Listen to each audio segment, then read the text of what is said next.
কলকাতার ফ্যান্সরা কলকাতা টপ ফোরে যাওয়ার রাস্তা একদম ফাঁকা করে দিয়েছে। কলকাতা নাইট রাইডার্সের টপ ফোরে যাওয়ার রাস্তা ফাঁকা করে দিয়েছে। মুম্বাই করে দিয়েছে, দিল্লি করে দিয়েছে, এলএসজি এবং ডিসি সমস্ত টিম মিলে কলকাতাকে প্লে অফে তোলার জন্য অনেক চেষ্টা করছে, কারণ তারা প্রত্যেকটা ম্যাচ জিতে নিচ্ছে নিচেকার টিমগুলো এবং ওপরকার টিমগুলোকে হারিয়ে দিচ্ছে। এখন মাত্র রাজস্থান এবং সিএসকে এরা দুজন যদি একটা একটা করে ম্যাচ হেরে যায়, তাহলে কলকাতা নাইট রাইডার্সের টপ ফোরের মধ্যে কোয়ালিফাই করতে কেউ আটকাতে পারবে না।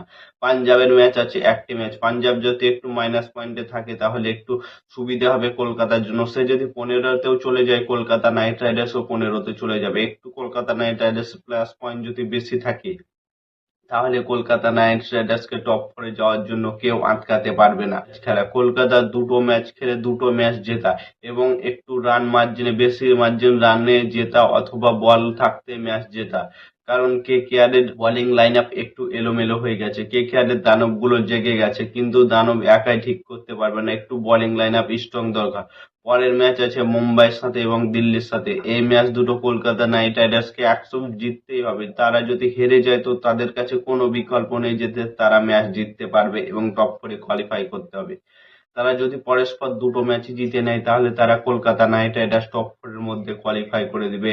90% চান্স আছে টপ ফোরের মধ্যে কোয়ালিফাই করে দিবে। কারণ যদি সিএসকে একটা ম্যাচ এবং রাজস্থানে একটা ম্যাচ হেরে যায়, দুটো দুটো করে ম্যাচ আছে তাদের মধ্যে, একটা একটা করে ম্যাচ যদি হেরে যায়, তাহলে তারা 14তে আটকে যাবে এবং পাঞ্জাবের যদি হয় 15 এবং কলকাতা নাইট রাইডার্সের 15 হবে।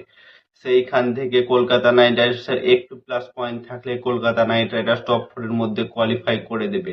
তো আমার মনে হয় কলকাতা নাইট রাইডার্স টপ ফোরের মধ্যে কোয়ালিফাই করে দেবে। তোমাদের মতামত কি কমেন্ট করে জানাও। আর সব থেকে ভালো লাগছে ফিনিয়ারেনের ফর্মে আসা, কিন্তু একটু বেকার করছে আজিমকে রাহানে ক্যাপ্টেন্সি আজিমকে রাহানে ঠিকঠাক ভাবে কি করছে না এবং বোলিং লাইন আপ একটু চেঞ্জ করা দরকার। সৌরভ দুবের জায়গায় উমরান মালিককে আনা দরকার। সৌরভ দুবের জায়গায় উমরান মালিক কেন? ক্যামরন গ্রিনও খুব সুন্দর খেলছে এবং মাথিসা পাথিরানা তো খেলবে না পরের ম্যাচে। মাথিসা পাথিরানার জায়গায় তোমরা আনতে পারো রাচিন্দর রাবিন্দাকে। রাচিন্দর রাবিন্দা খুব সুন্দর বল করবে এবং একটা তোমরা এক্সট্রা ব্যাটিং লাইন আপও পেয়ে যাবে।